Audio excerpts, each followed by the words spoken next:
Amelia Bloomer by Aoife O'Shea. Amelia Jenks Bloomer was born on May 27, 1818 in Homer, New York.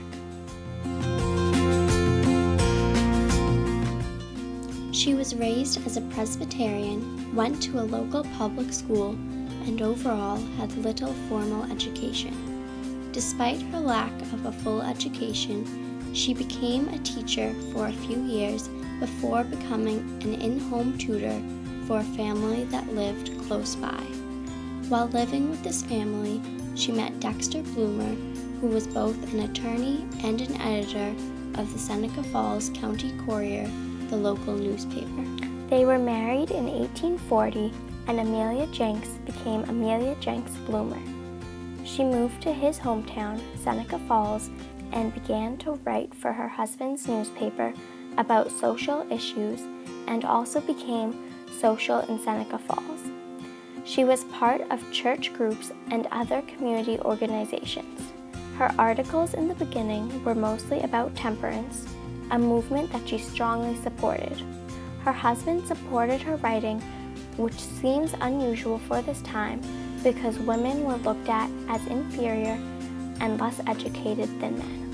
In 1848, Amelia Bloomer attended the Women's Rights Convention that was held in Seneca Falls.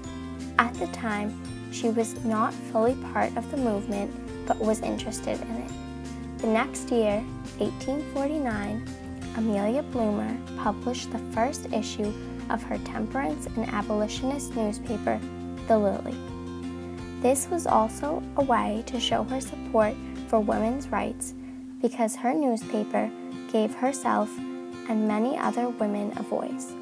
She said, "It is woman that speaks through the lily. It is upon an important subject too that she comes before the public to be heard. Intemperance is the great foe to her peace and happiness," a quote that united her feminist and temperance support. Increasingly, the topics in the newspaper began to move from temperance to women's rights. Many articles were written by Elizabeth Cady Stanton, who was at the time using the pseudonym Sunflower. Under Elizabeth Stanton's influence, Amelia Bloomer supported women's rights more and more. She wrote, "I was ready to join with that party in demanding for women such change in laws as would give her a right to her earnings and her children a right to wider fields of employment and a better education, and also a right to protect her interest at the ballot box." After hearing about an elderly friend that had to leave her home after her husband's death because he had not left a will. As she saw how women were being treated unfairly, she became interested in dress reform for women. She saw Libby Miller, Elizabeth Cady Stanton's cousin, wearing what we now know as bloomers, and began to wear and write about them. Until then, society expected everything on a woman to be covered. They wore dresses down past their ankles and covered their arms. The fashion at the time was to have a tiny waist and a large skirt. To create this effect, women wore corsets that were often made out of whalebone to keep their stomach and waist tight.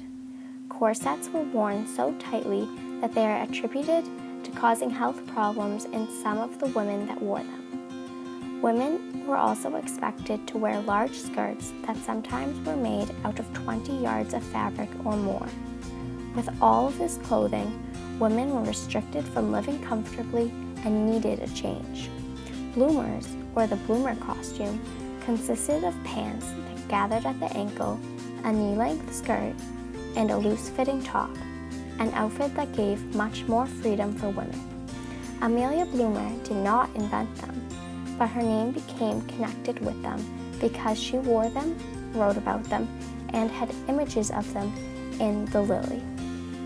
She said, "As soon as it became known that I was wearing the new dress, letters came pouring in upon me by the hundreds from women all over the country, making inquiries about the dress and asking for patterns, showing how ready and anxious women were to throw off the burden of long, heavy skirts.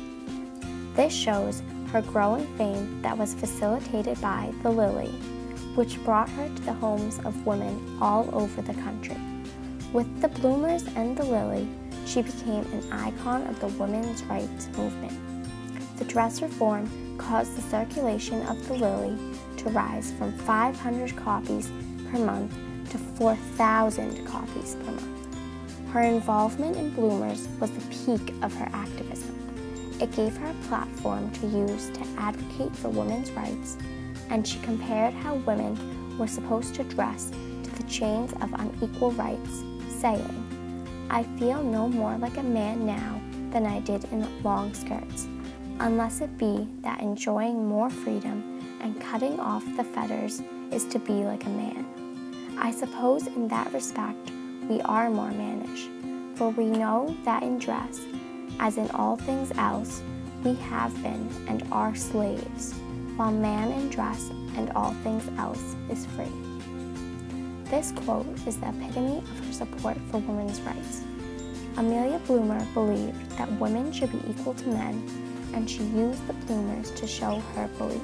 Bloomer further helped women by introducing Susan B. Anthony to Elizabeth Cady Stanton in 1851.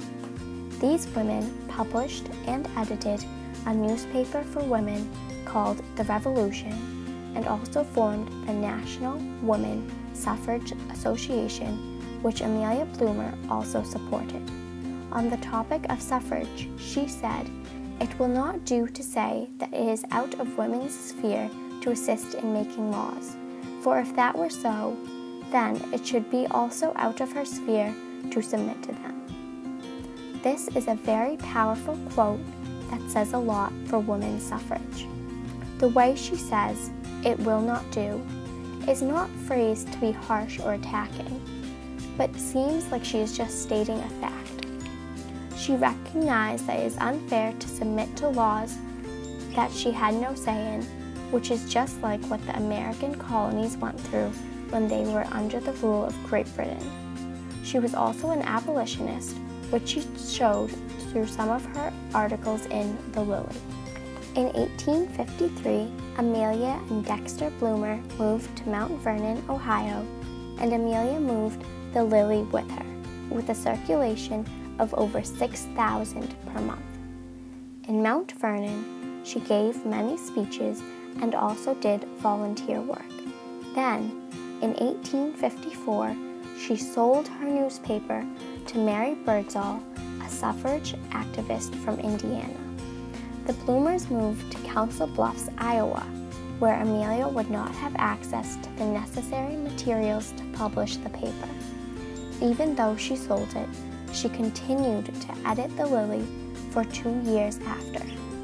She also continued writing about social and political issues, and she became the first president of the Iowa Woman Suffrage Society. The right to vote for women in Ohio in 1873 is attributed to her, but as she got older, she became less involved in active work. She died at the age of 76 on December 30th, 1894.